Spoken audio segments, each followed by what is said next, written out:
Hello, hello, hello, everybody. Welcome, welcome, welcome. Tonight, our guest is Chelsea Roman, lifelong kidney patient, health fighter, kidney transplant patient, kidney advocate, and patient consultant. And what a kidney story we have for you tonight, my friends. Chelsea was stillborn in 1984, coming out blue and not breathing by cesarean delivery and weighing only 3 pounds. The doctors and the nurses were able to revive her, but she had no kidney function at all for the first month in her life and was in an incubator for the first 2 months. She was bloated and not urinating. Chelsea finally began to get better, and after 2 months was sent home with 25% kidney function. The medications that she was given left her with vision and severe hearing loss and a speech impediment, all of which, by the way, that she's overcome. And I understand she still wears a hearing aid to this day, some form of hearing help. She has spent a lifetime in nephrologist offices. She has constantly had lab draws to be reviewed. Her parents stressed maintaining her kidney function to avoid dialysis and to work towards getting a kidney transplant. Chelsea grew up religiously drinking tons of water and avoiding salt. Wow, what a good girl. I wish I was that good. Chelsea lost her father at the age of 4 to cancer. Her mom then moved her and her elder sister from LA to Northern California to be closer to her grandparents, aunts, and uncles. Her mother worked a lot because of Chelsea's health issues and supporting Chelsea and her sister.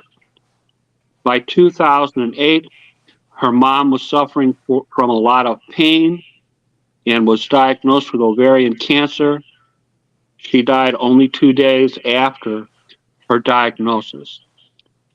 To step in for her mom and keep Chelsea on track with her appointments, Chelsea, at the age of 24, had to become more responsible for her kidney care. Chelsea had to work to preserve her kidney function by keeping up her labs, nephrology, appointments, and diet. Chelsea definitely became more proactive about her health. She decided to take a BRCA gene test, BR breast cancer, basically, the first two letters of each, BR for breast, CA for cancer, that determines if you have mutations in your breast cancer genes. BRCA1 or 2, unfortunately, she did test positive for BRCA. In 2012, she had a double mastectomy with reconstruction, which was a year-long process. In addition, in 2017, she was diagnosed with thyroid cancer. Half of her thyroids were removed. Also, in 2017, her kidney function dropped from 25% to 9%. Chelsea then had to start dialysis. Chelsea then began in earnest to start the process to find a kidney transplant. She was very, very active on social media, printed out magnets, gave them to all her friends to put on their cars, and they drove around with that notice that Chelsea needed a kidney. She did whatever she needed to do to get her story out there. Over 20 people tested for Chelsea to donate a kidney. Chelsea is a B plus blood type, which is a tough match, as only 9% of the population is B positive. Even with all that, Chelsea was very active, traveled quite a bit, even though she was on dialysis. Dialysis did not define her. Chelsea defined it. Chelsea did have one false alarm kidney call. I bet that sounds familiar to a few of us people that have been transplanted. But in November of 2019, she got the call at 11 p.m. to be in the hospital at 6 a.m. because they had a perfect match for her. On Sunday, November 17th, 2019, After a 35-year-old ordeal, Chelsea finally received her new kidney. Chelsea has taken excellent care of her new taking 35 different kinds of medications initially. I checked with Chelsea tonight. The transplanted kidney is doing super, so we're all pleased about that. Chelsea has made a decision in her life to give back after all the adversity that she has had. She is now a kidney advocate. She has a job where she educates and advises people about dialysis. Please give a warm welcome to our friend Chelsea Roman. Chelsea, how are you doing tonight? I'm doing great. Thank you so much for having me tonight. I'm so Oh, happy to great be to here. have you. Man, you got fans. Donna's on the line saying hello. Sarah Perez wants to say hello. Simpson Wiltz, also online tonight, wants to say hi. So, my friend Chelsea's got fans, man. Oh, hello, So, everybody. did I state everything correctly in the You introduction? you did. Thank you so much. That was wonderful. Please tell us a little bit about where you grew up, your educational experiences, and your employment experiences. Yeah, I was born in Los Angeles and I lived there for the first 6 years or so. And then when my father passed away, we moved to Northern California so that my mother can have support from her parents and brothers and sisters to help us. And so we moved to Grass Valley. It's a small little town in the Sierra Nevada foothills in Northern California.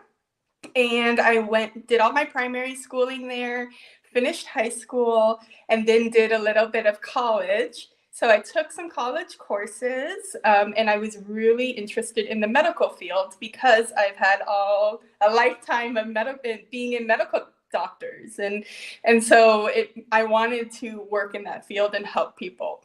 So I got a course certificate in a hospital unit secretary during that time and knew that I needed to work in the medical field in some way. And so I started working my stepfather is a chiropractor, so I would start off helping out in his office. And then I moved into primary care, and then I did optometry, and then now I'm in the kidney industry. And I absolutely love it. And it's been something that I've always wanted to do. Even just going to the nephrologist offices, I would be like, I wonder what it would be like to work in a nephrologist or work in an office for a nephrologist, helping people like me deal with, this situation that is not easy to deal with. So, and here I am. Now I'm working for a home dialysis company and helping patients every single day. And it's just been an honor to be that voice for patients. All right. Our friend Donna Tassad is online and is watching. Thank you, Donna. Let's talk a little bit about your birth. What was the date of your birth, Chelsea? My date of birth is December 27, 1984. Wow, And almost a Christmas baby. yeah, almost a Christmas baby. And so my birth was a pretty traumatic one. This is from what I've been told from family members. My mother had a doctor's appointment that day. I believe it was a follow-up appointment, but she also wasn't feeling that great. She was about 7 months along. And after the appointment, she had walked out to her car, and then she pretty much had a complication. She felt that something was not right. So she walked across the street to the hospital, and where they had pretty much brought her back and opened her up without numbing her to get me out. Yeah, both ways, horizontally and vertically. So it was, yeah, yeah. I came out not breathing, stillborn. and they worked for about 5 minutes or so to try to revive me. And then they found that I had no kidney function, and so they whisked me away to the NICU. And this was at the Little Company of Mary in Torrance, California, where this happened. So I was there for a few days before they took me to UCLA to be admitted there, because Little Company of Mary was a smaller hospital. At UCLA, since I had no kidney function, they were debating on doing dialysis. But since I was such a preemie, they had never done dialysis on a preemie before. So my parents were kind of up in the air. They were trying to figure out, well, should we do this? Should we not? Should we wait and see? So they took the wait and see approach because dialysis had never been done on such a preemie.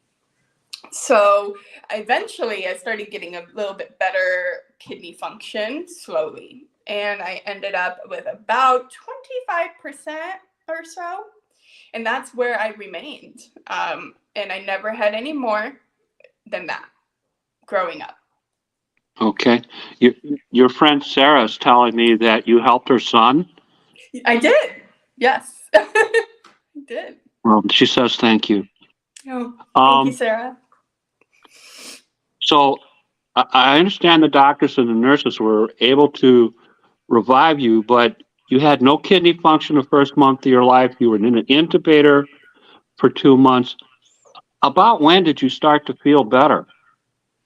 Or what they tell you that? Yeah, you know what? I don't really know, actually, when I started to feel better. I believe when I got released from the hospital, things started to get better. And that's when my parents started to do their research. They didn't know anything about kidney disease. It's not in the family. They didn't know anything about it. So growing up, it was the diet that was going to be the most important thing to maintain what little function I had. And so that is where we started, as well as just making sure I had a lot of water, making sure that to limit the salt in my foods. So, my mother is really proactive about not salting the food. So she would cook with herbs and lemon and all these other things to prevent that salt, overload. Okay. And I believe it had a lot to do with maintaining my kidney function for as long as I did. The medications that you took, mm-hmm. I understand they left you with a vision and hearing loss, a speech impediment, and I know you're still having some issues with your hearing today, right? Yes. Mm-hmm. Yes. And you overcame basically all of this. Yes, with the help of my mother.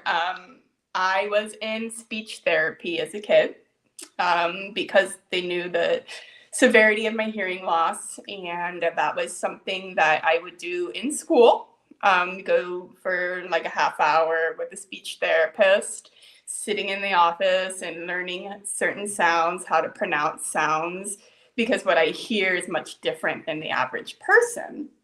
My hearing is backwards from the normal hearing loss. So most people who do have hearing loss, they cannot hear high-pitched sounds, and they can hear low-pitched sounds, where it's the opposite for me. I hear very high-pitched sounds normal. It's the low-pitched sounds that I have trouble with. So men's voices I can have trouble with, but doorbells I can hear without my hearing aids in. So that was something that my parents really wanted to make sure that I would not have an issue with my speech because of my hearing, and vision as well. So I have worn glasses my entire life, and then I actually had LASIK surgery back in 2016, I believe. Yeah. And had LASIK. And my vision got much, much better. And then a couple years later, it started regressing. So I'm back in glasses. Right.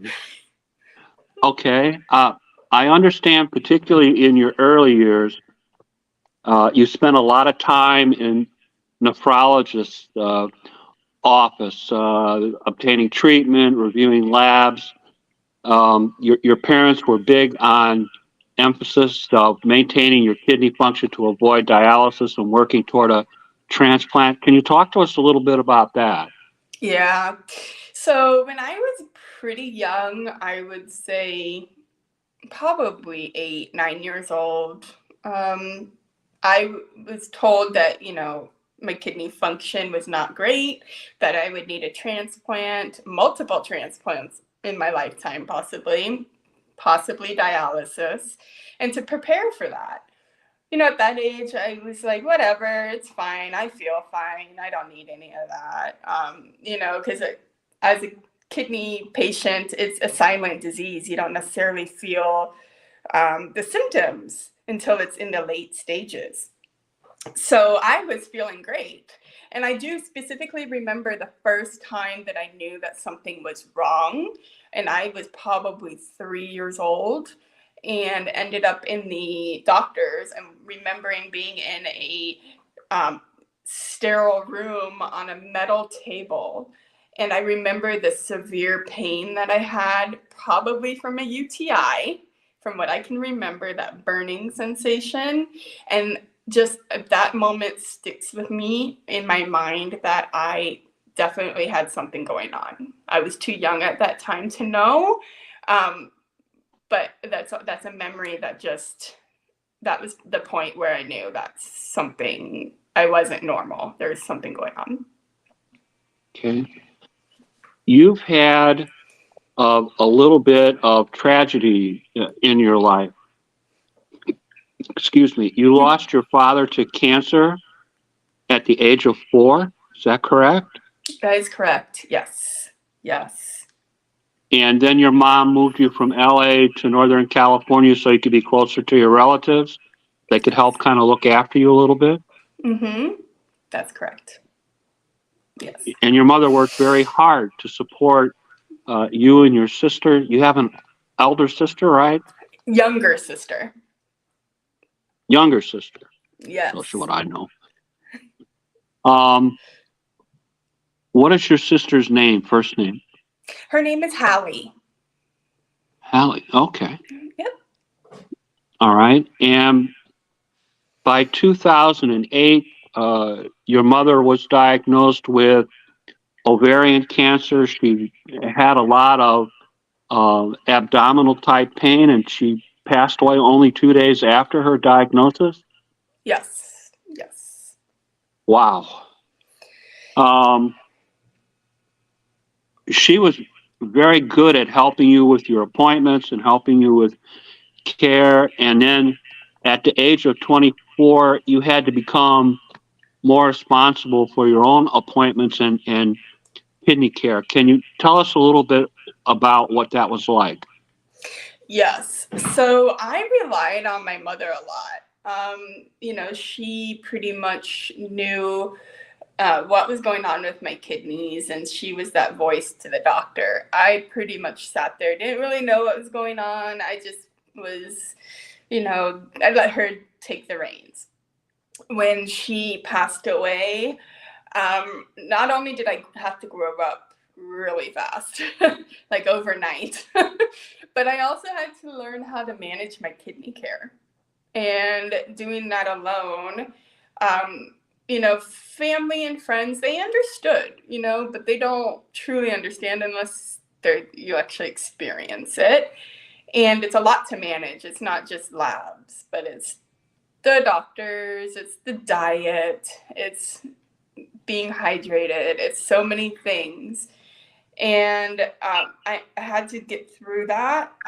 And with help of a really great medical team, they kind of took me under their wing a little bit because they knew I was this young girl, fairly young, in my 20s, are essentially being diagnosed for the first time. Not having everything explained to me in layman's terms so I can understand what was happening with me and my body and my kidneys. So that way I can take control and not have to rely on anyone else. And that's when I kind of started taking control of my health at that point. Okay.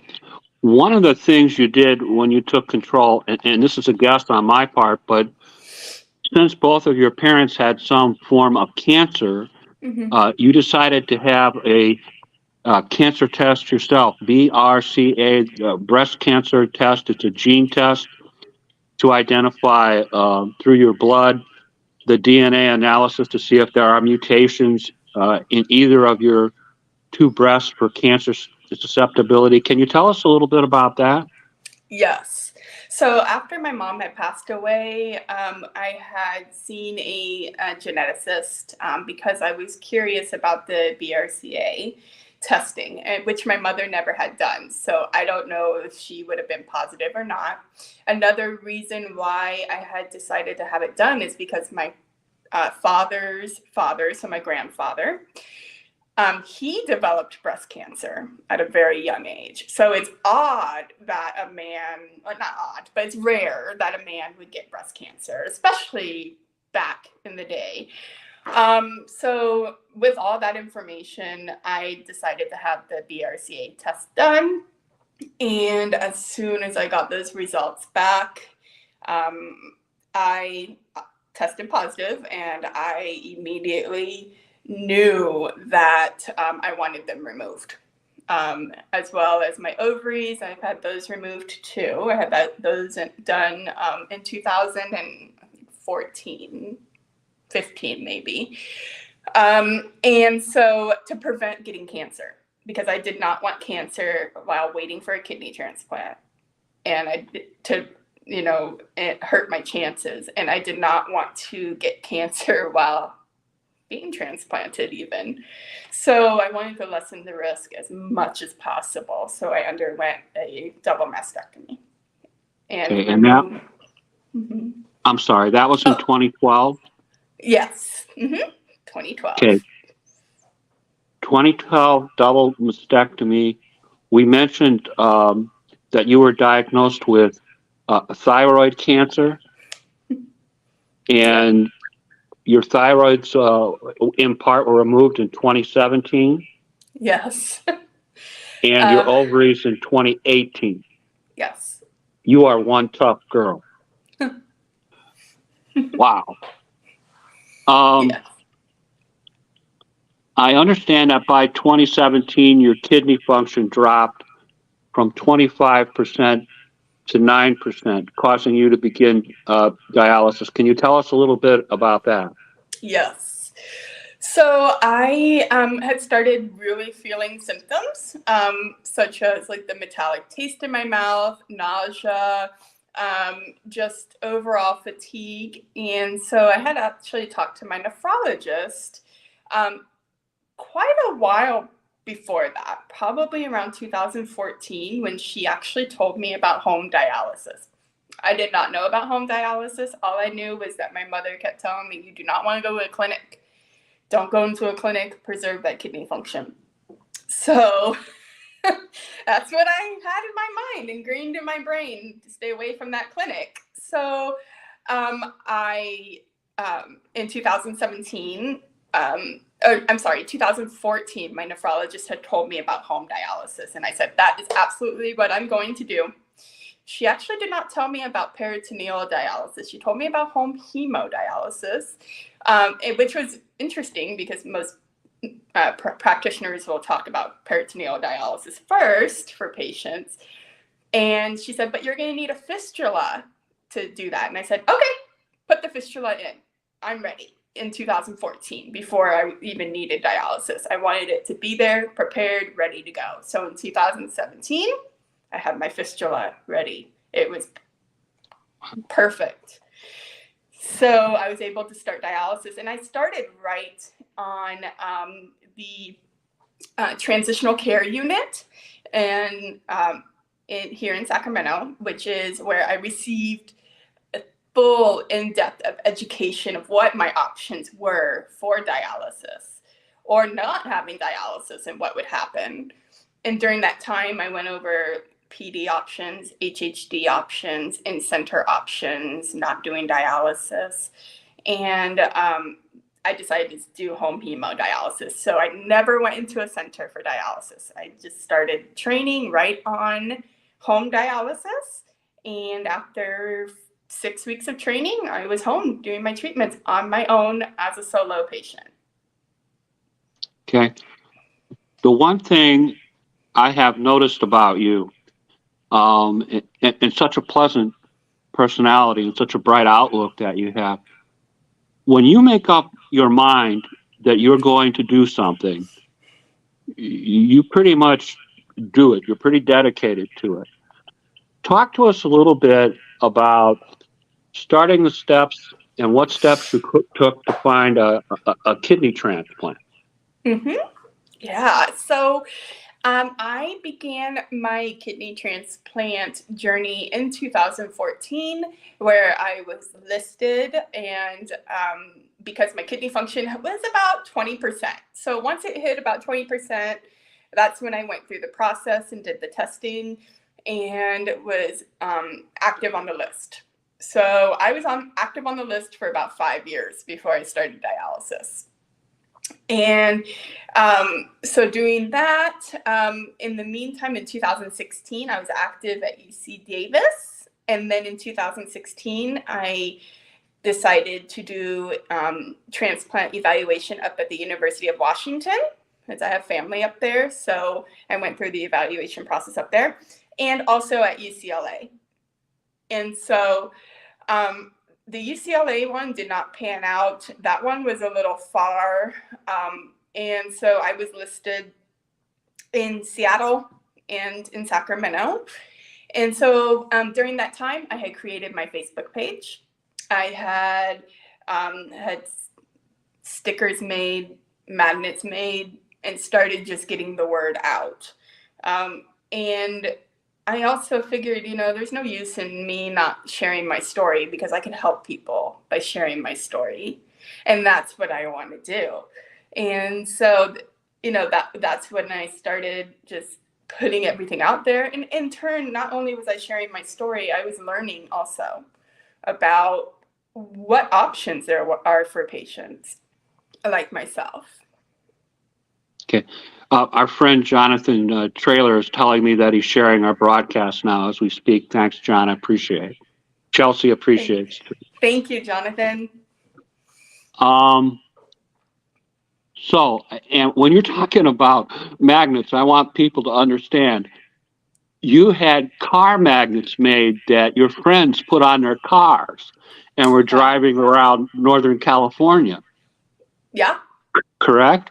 That is correct. Yeah. So I figured the sticker was a little too permanent, so we decided to have magnets made, and I made a bunch of them. So I just handed them out to my friends and families. They put them on their car, and I would get messages on Facebook from people. I saw your information on the back of a car. How do I donate? And I had so many people reach out to me wanting to donate. Some people couldn't because of previous health conditions, but there's one woman that really wanted to donate, and she said, just by hearing your story, I went to donate to you. I'm not a match, but I ended up donating to someone else because of your story. And hearing that was just so heartwarming. I'm just so happy that she was able to help somebody who in need. So you never know who your story touches. Right. So that's why I'm not shy. Well, I understand that over 20 people tested for you, and you're a B plus blood type, and only 9% of the population is B positive. So it's a tough match. Can you tell us a little bit about that? Yes. So what even made it a more of a tough match, being B positive, I also had high PRA numbers. So I also had a blood transfusion as a baby. So my PRA was at 97.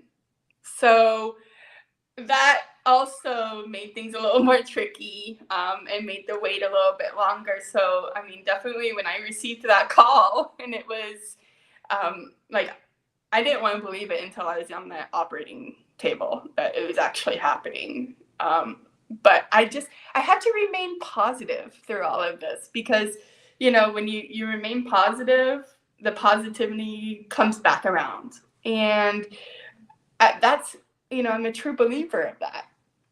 And yeah, so I pretty much just did not give up. And I still don't give up. I am out there not only fighting for myself, but everyone else who is in the same boat.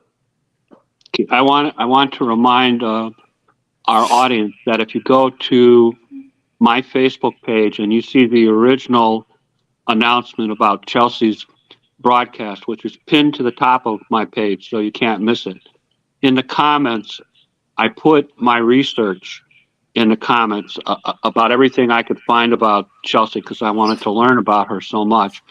And there must be a dozen or so YouTube videos that she has done at various times in her kidney life. And you'll see when you watch the videos what a positive person that Chelsea is and how she really does want to help other people, which is really pretty cool. So anything you want to know about Chelsea, you want to drill down on, beyond your Uncle Jim, be sure you check the comments to the original broadcast. And don't worry, if your friends missed this tonight, I'll be putting out the replay as soon as this broadcast is over. So you can access it at any time, at any place, as long as you have internet. One of the other things, well, let me ask this first. Did you work with any organization or group to help you find a match, or were you pretty much an independent? I was pretty much independent. I did not use any kind of resource. It was really up to me because I actually wasn't told about any help. And I was just determined to not only, find that match, but also in the meantime, help other people, find their matches because, there's the paired exchange program that I had considered doing. And so it's my goal to just educate patients about all of their options because there's not just one size fits all. It's everybody's situation is different. And so I did not have help. I actually did it all on my own. Everything, from being age 24 on, I've been on my own. What was the name of your Facebook page, your kidney page on Facebook? I tried to find that, but I think it's gone. Yeah, it's gone. It was Chelsea Roman Found a Kidney. I'd have to reactivate it. It's been a while. I just decided to switch everything over to my main page instead of having to manage two different pages. So I have since just done my main page. So. Okay. I also understand that you were very active while you were on dialysis. You traveled a lot. You had experiences. Dialysis was not going to define you. Can you tell us a little bit about that? Yeah. So, as most patients, I was scared of dialysis. I didn't know what to expect on dialysis. But again, determined to make the best of the situation, which I knew was coming for a long time. So I could no longer avoid it. And I just went in with an open mind. And once I started doing my treatments on my own, putting my needles in, nothing can stop me. Nothing. My husband was my care partner in the beginning, but I was trained really as a solo patient. He would come in a couple days a week to learn emergency protocols. But really, I then started doing my treatments at home while he was at work. And so when we did that, we didn't have to worry about dialysis when he was home. And it was less of a burden. It was my disease. It's my situation. And I wanted to take control of that. So I did my treatments religiously. I did my labs religiously. I did what my doctors told me. And I think that's a part of the success story here is that I wasn't going to just do whatever. I was definitely under the direction of a healthcare team, which I continue to be. And so you know, during my dialysis days, I started putting out videos showing people that it can be done. Like, this little lady can do it by herself, and that there's no reason to be scared, even though it is scary, and that it didn't define my life. I traveled with the machine quite a bit, and I lived my life on my terms and not what dialysis is telling me to do, because I felt good enough to live my life exactly how I wanted. Okay. Let's talk about November of 2019. I understand that you got the call at 11 o'clock at night to be at the hospital by 6. Can you tell us a little bit about that? Yes. So that Saturday, I was waiting for a call from my doctor for another issue. And so I was laying in bed and my phone rang, and I thought it was probably the nurse calling me, and it wasn't. It was the people calling saying, "We have an organ for you.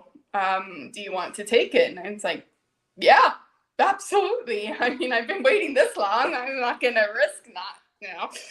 They said, be here at the hospital tomorrow at 6 a.m. And so I said, okay. And I shook my husband awake. He was sleeping. I'm like, wake up. We have a kidney. And he was like, what?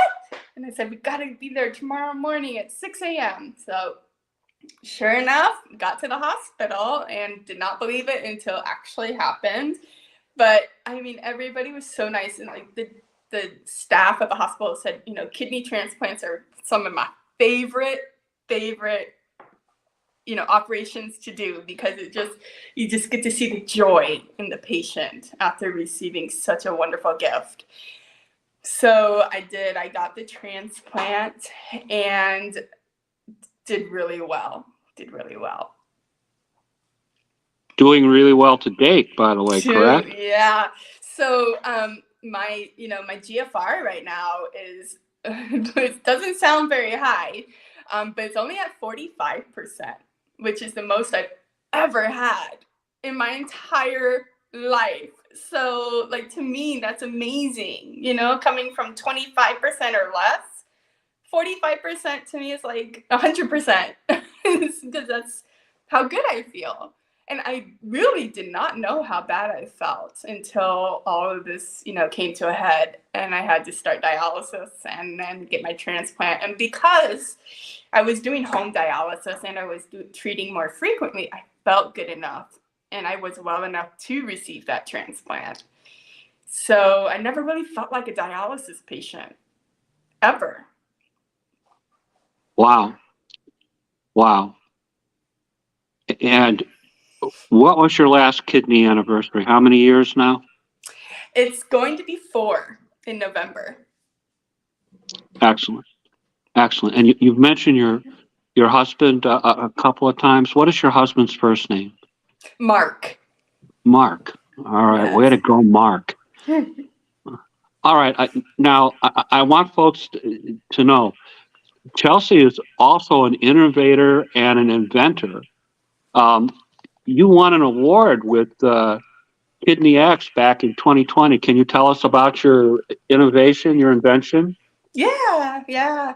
So because I was doing my treatments by myself, my husband and I had decided to see if there was something that could help me. And we created a line holder that I wore for each one of my treatments to keep my lines in place, to keep them from moving around, snagging on things, and to keep them pretty much so they didn't move around.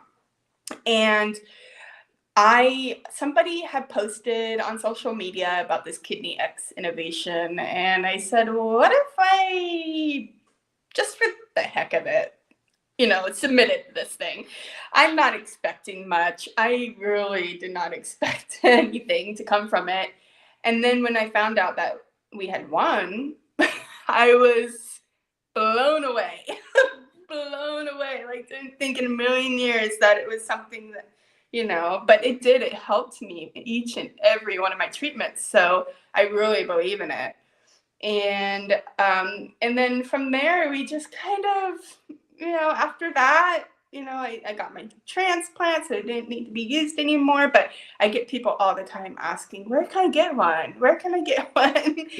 And so I was like, I'm sorry, it's just made one, and I only used it. So yeah, that was an incredible experience. And it really did help me out a lot doing my treatments by myself. Okay. And I want the folks to know you're also a pretty active kidney advocate. One of the groups that you're active with is the End-Stage Renal Disease Network 17. Can you tell us a little bit about your experiences with them?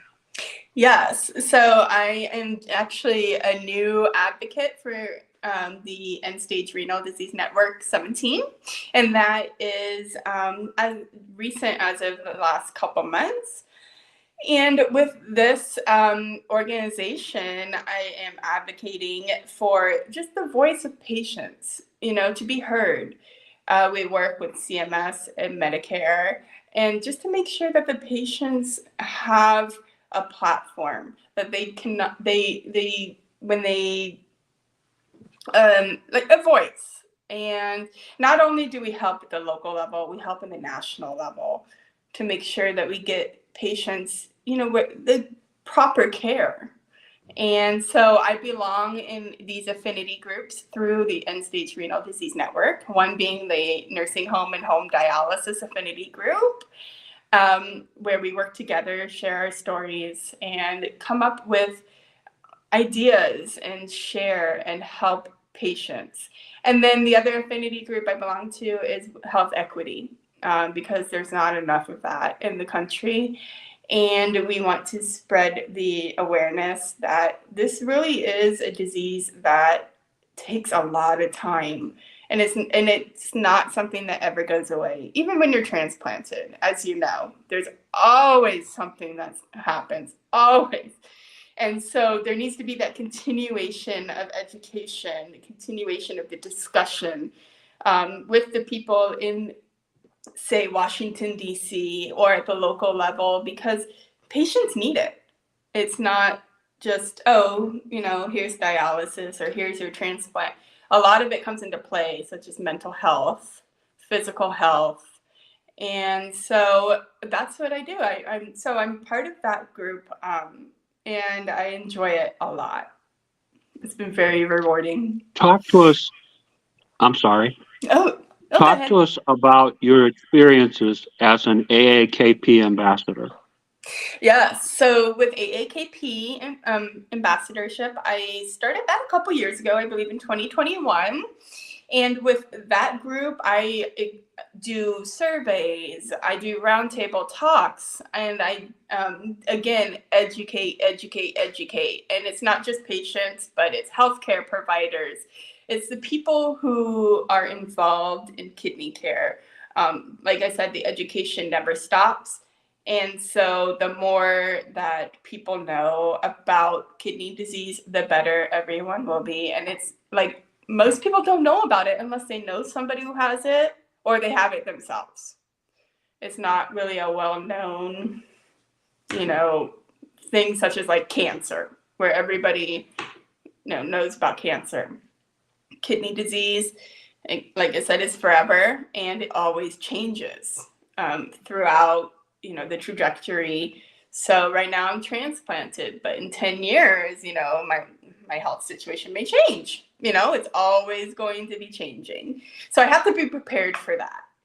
And so being a part of these groups, not only do I get to participate and help others, but I get to learn. And the people who are a part of these groups also get to teach me as a patient. And then I can share that information with others. Wow. We got a note from Kidney Solutions. They're saying hello to everyone. And your friend Renee Wilson is online tonight. She's saying, I have followed her for a long time. So Hi, You, Renee. you've got friends out there. Must be doing a I good do. job. Oh, thank you.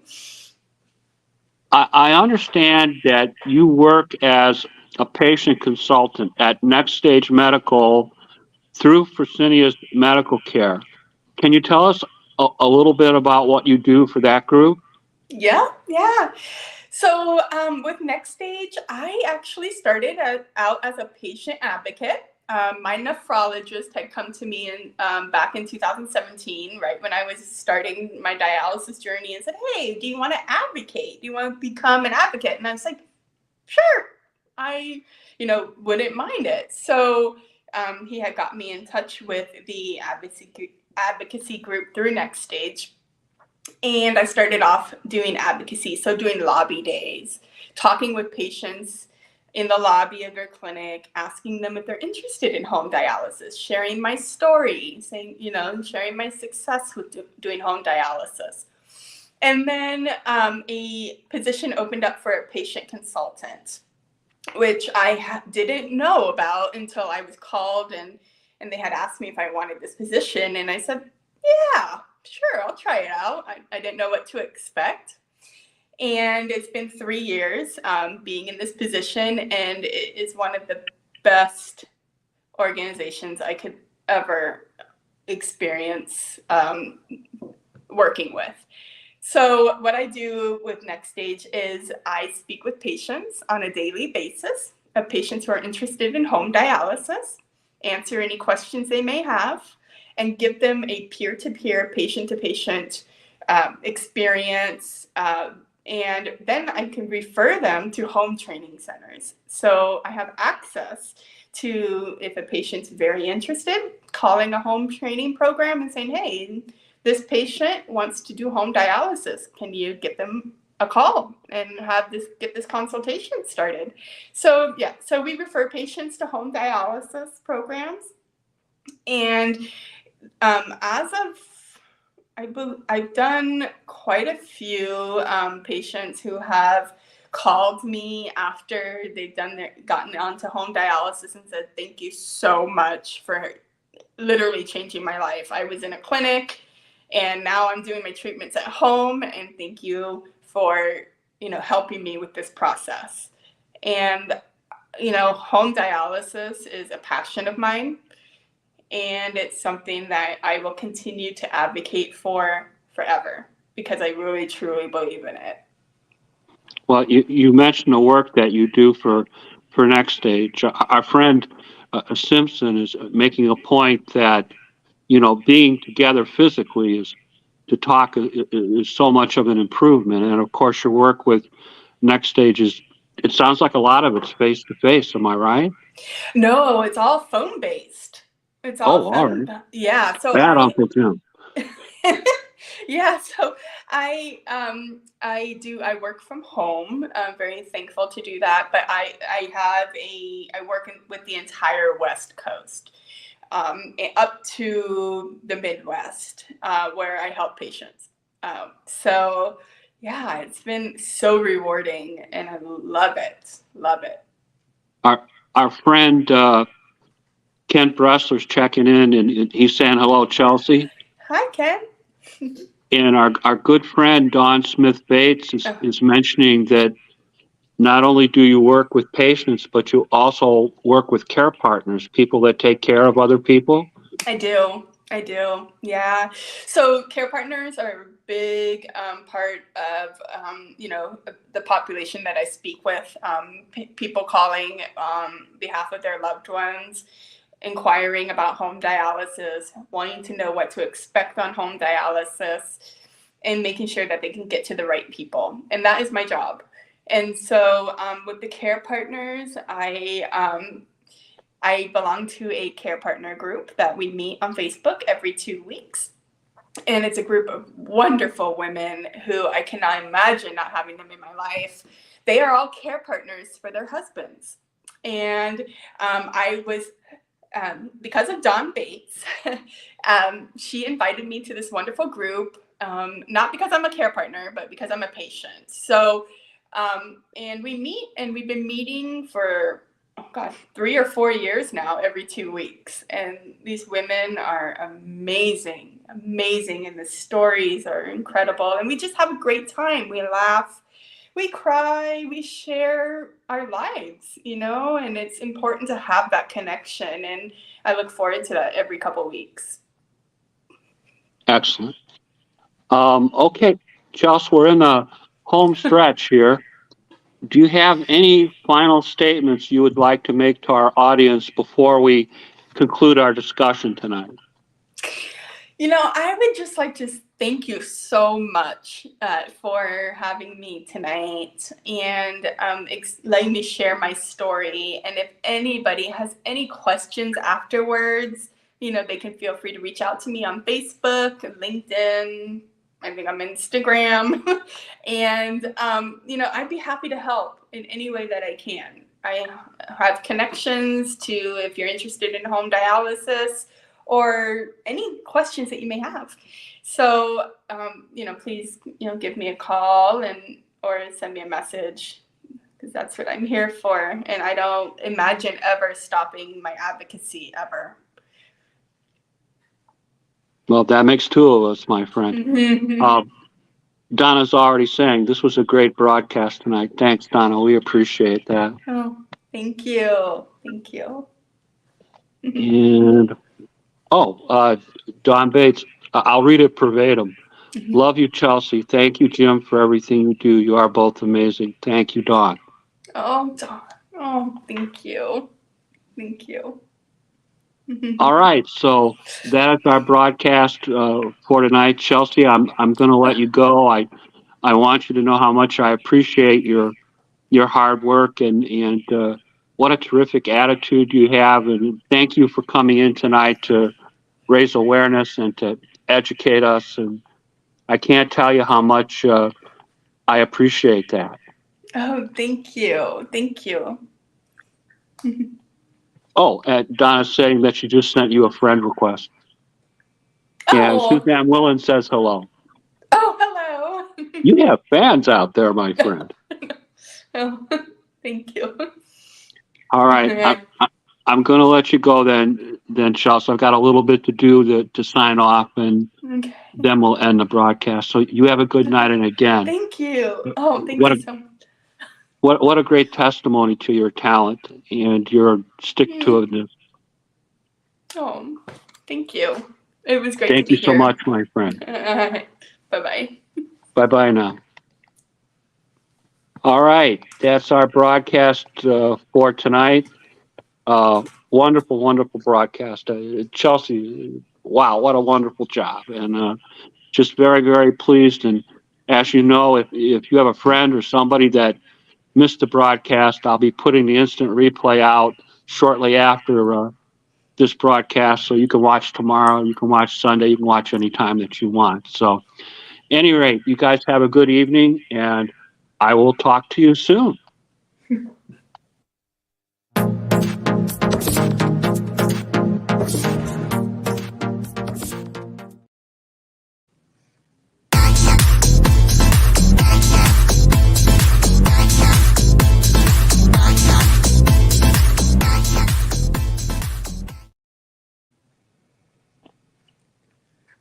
Good night, everybody.